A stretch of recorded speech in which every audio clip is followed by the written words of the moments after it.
Hello everybody, in today's video I'm going to explain the common mistakes students made in the 2024 AQA English Language Paper 1 exam. I'll break them down here so you can avoid making them in your own exams. AQA English Language Paper 1 Question 1 asks you to list 4 things about a certain topic from a certain part of the source. Now this question is the exam board's easy opener, but because of nerves at the start of the exam, it's easy to make mistakes.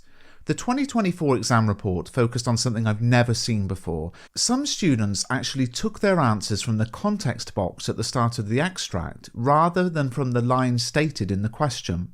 What does that mean? Well, before the extract begins, the context box provides brief background information that sets the scene for the extract, with details about perhaps the setting, the characters, or the situation to help the reader understand what's going on. In my language guide sample paper, that context box reads, "This extract is taken from the middle of a novel. In this section, Frankenstein, a scientist, finally finds success in creating life from body parts of the dead." And what happened in the 2024 exam was some students actually used that information in their answer, but that's not what this question is asking you to do. Remember, question 1 directs you to specific lines from which to take your answer, and the source has line numbers on the left-hand side. The context box is not numbered, it's not part of the extract. So how do we avoid this mistake? Students should draw a box around the lines in question to help them stay focused on where the information should come from.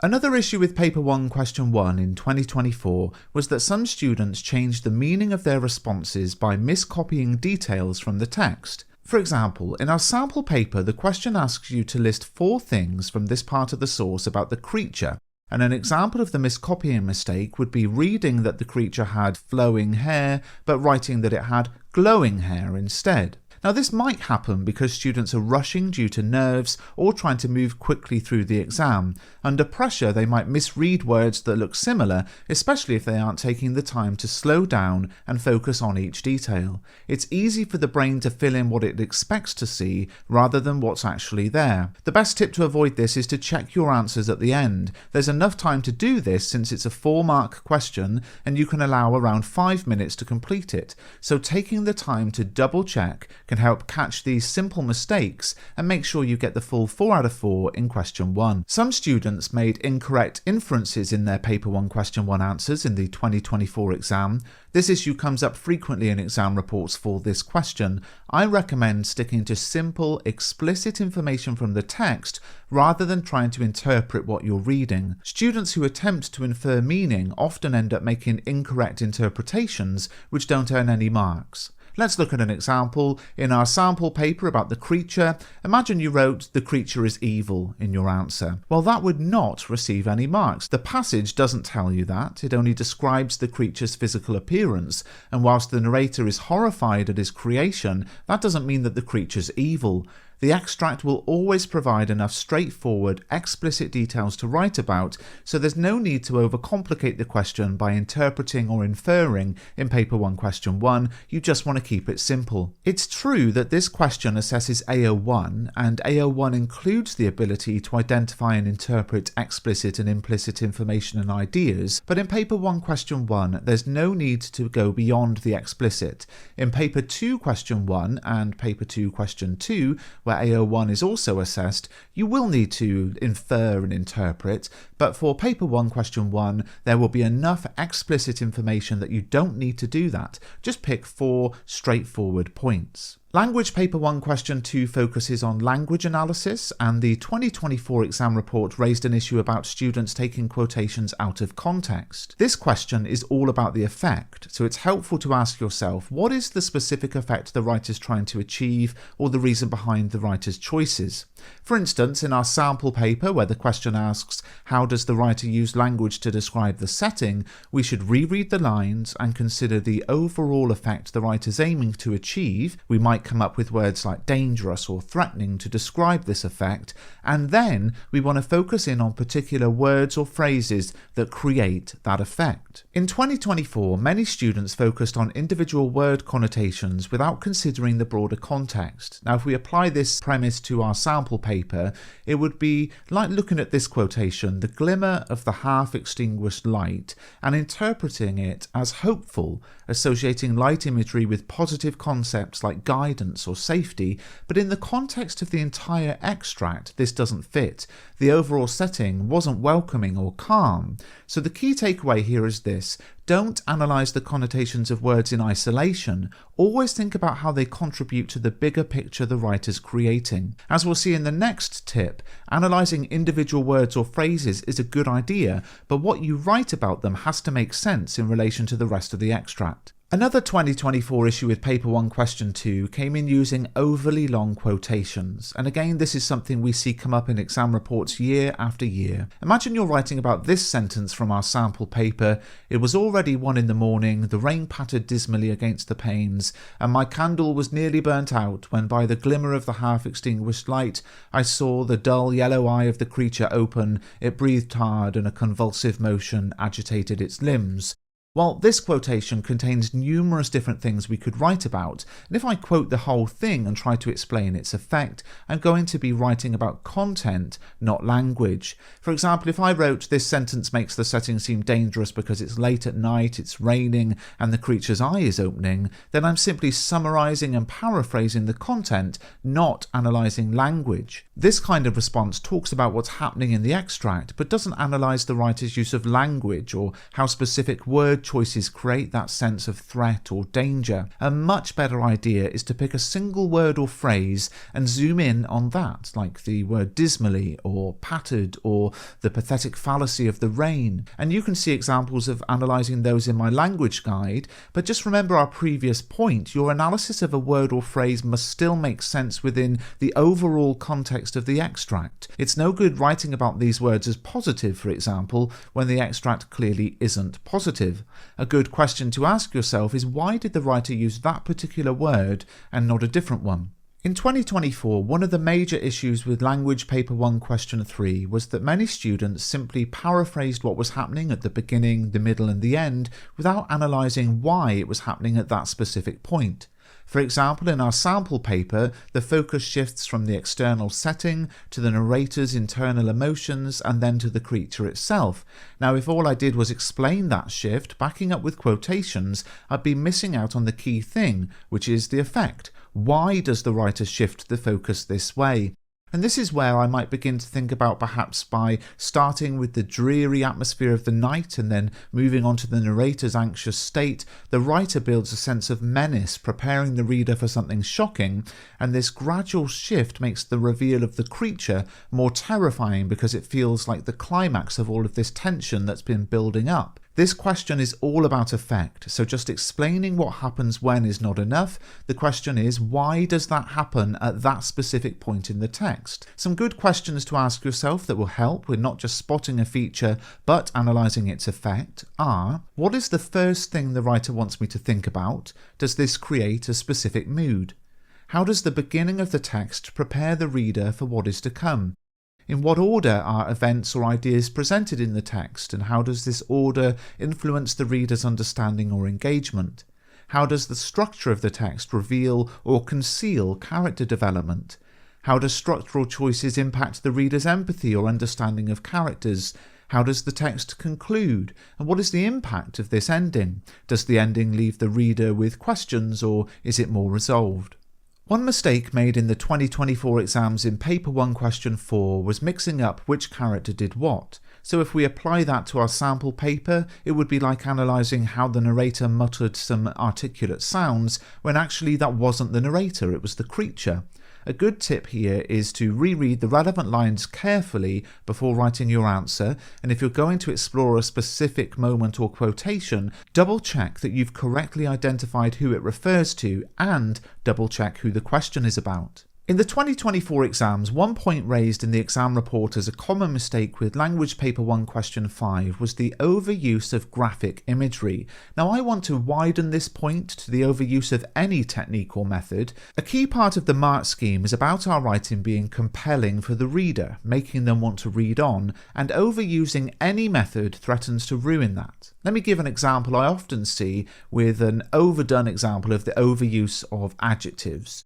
The quiet, still village sits idly on the edge of the golden gleaming beach. The small rustic huts proudly bask in the warm, nourishing sunlight of the ever-shining, never-fading sun. Beside them, the tall, swaying palm trees lean towards the vast, endless ocean, knowing that only its cool, refreshing waters can satisfy their deep, unquenchable thirst.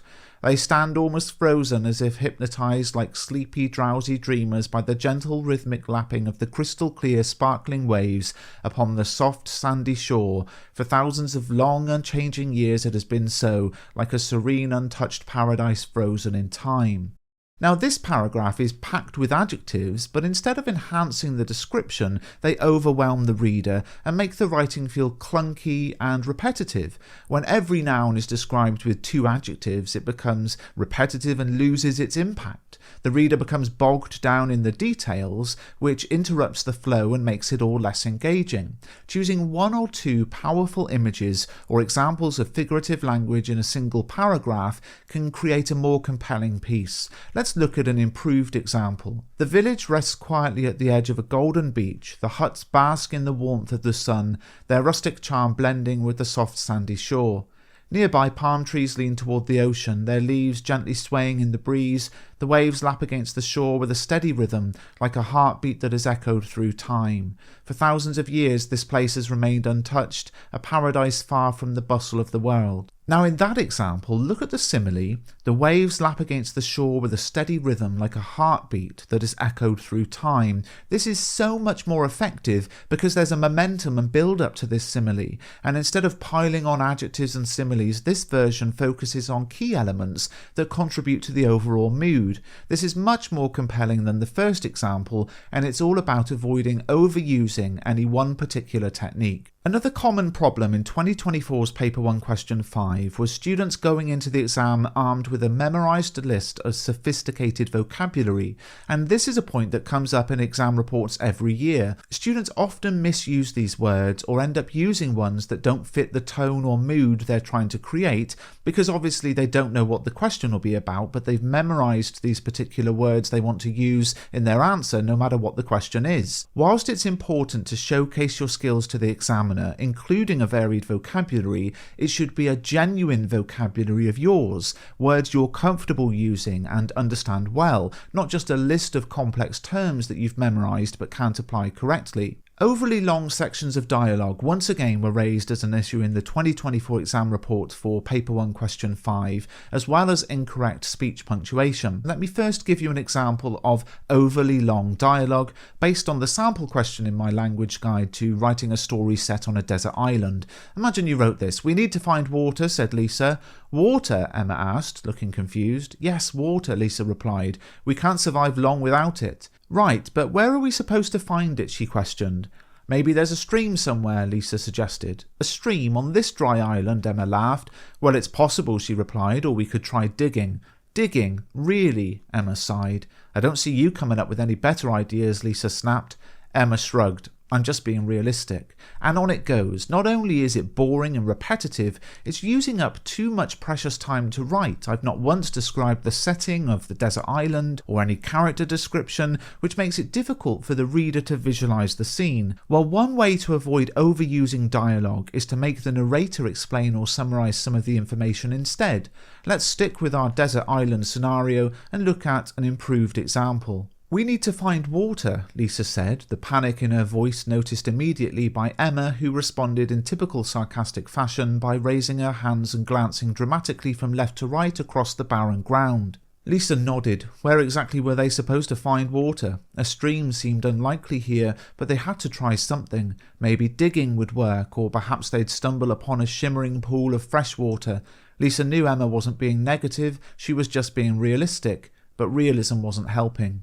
Okay, so now our dialogue is down to just 5 words, and because I'm not relying on dialogue, I've had to describe and develop the scene more fully.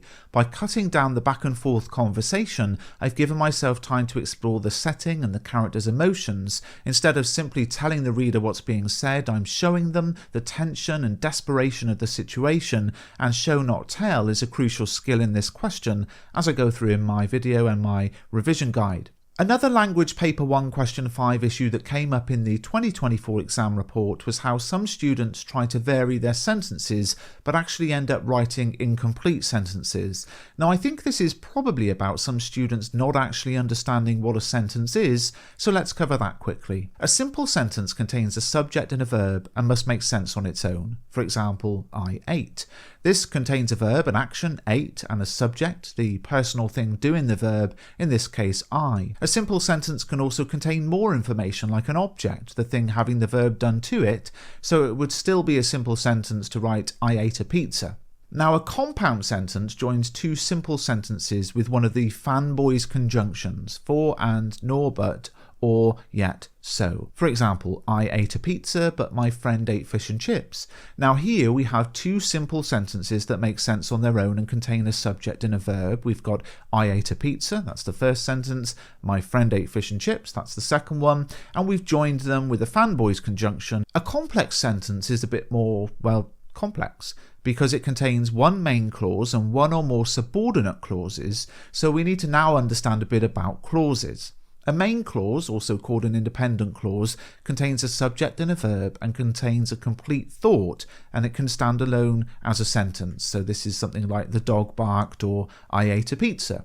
Now a subordinate clause, also called a dependent clause, that also contains a subject and a verb, but it does not contain a complete thought and cannot stand alone as a sentence. It needs to be connected to a main clause to make sense. A subordinate clause adds extra information to the sentence and usually begins with a subordinating conjunction like because, although, when, or if. For example, the main clause, I ate a pizza, subordinate clause, because I was hungry. When we combine these, we get a complex sentence. I ate a pizza because I was hungry. In this sentence, I ate a pizza is the main clause that makes sense on its own, whilst because I was hungry is the subordinate clause that gives more information about why I ate the pizza. The subordinate clause depends on the main clause to make sense. It doesn't make sense on its own. If I just said because I was hungry, that doesn't make sense. It's not a sentence. Now, what's all this got to do with the 2024 exam? Well, students are probably trying to write in a mix of simple, compound and complex sentences, but not actually writing complete sentences. A very common example is writing a subordinate clause as if it's a complete sentence. So something like eating a sandwich. I was so hungry. Can you see which bit is wrong and why? Well, I was so hungry is fine. It contains the subject I and the verb was,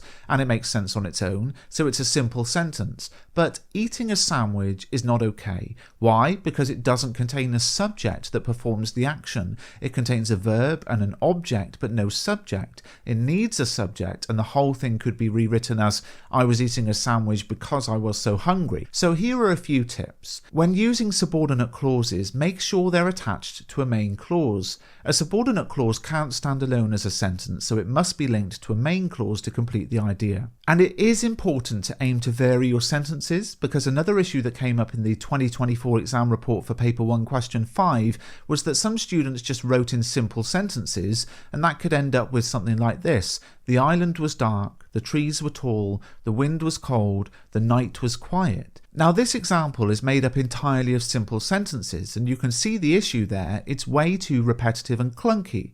So sentence variety is important, but it requires a clear understanding of what a sentence is so that you still write in complete sentences. Another AO6 common mistake in the 2024 exams was incorrect use of apostrophes, and there are three main things to know here. Apostrophes of possession show where something in the sentence belongs to someone or something in the sentence. For example, Mr. Bruff's glasses were made of plastic. Now in this sentence, the glasses belong to Mr. Bruff, so we put an apostrophe after Mr. Bruff.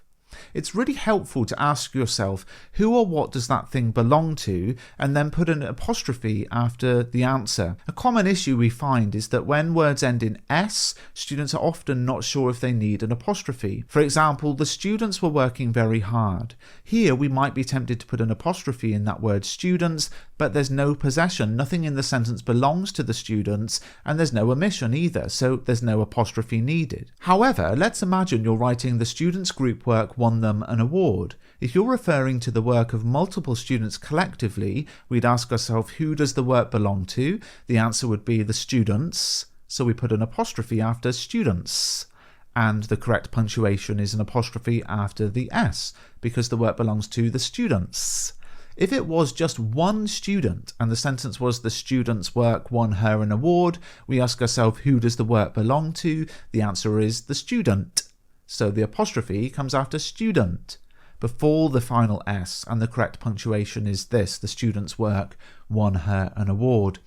Apostrophes of omission show where letters have been removed to shorten a word. For example, he did not want to revise can be shortened to he didn't want to revise, and this apostrophe shows the O that's been removed. Other examples include I'll for I will and they've for they have. Now, what about the word it's? This word has its own rules. If it's short for it is or it has, we use it's with an apostrophe. In all other cases, we use it's without an apostrophe. For example, it's a sunny day has an apostrophe because it's short for it is a sunny day, but the dog is eating its dinner does not have an apostrophe because it's is not short for the dog is eating it is dinner or the dog is eating it has dinner in that case. The final issue that came up in Paper 1 Question 5 in the exam report of 2024 was hurried endings, and this is clearly the result of students realising the exam's about to finish and abruptly ending their writing, sometimes with the dreaded "it was all a dream."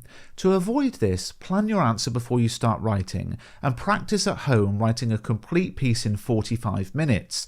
Now, that doesn't mean writing solidly for 45 minutes. You should spend around 5 minutes planning, 35 writing and 5 checking your work at the end. Running out of time is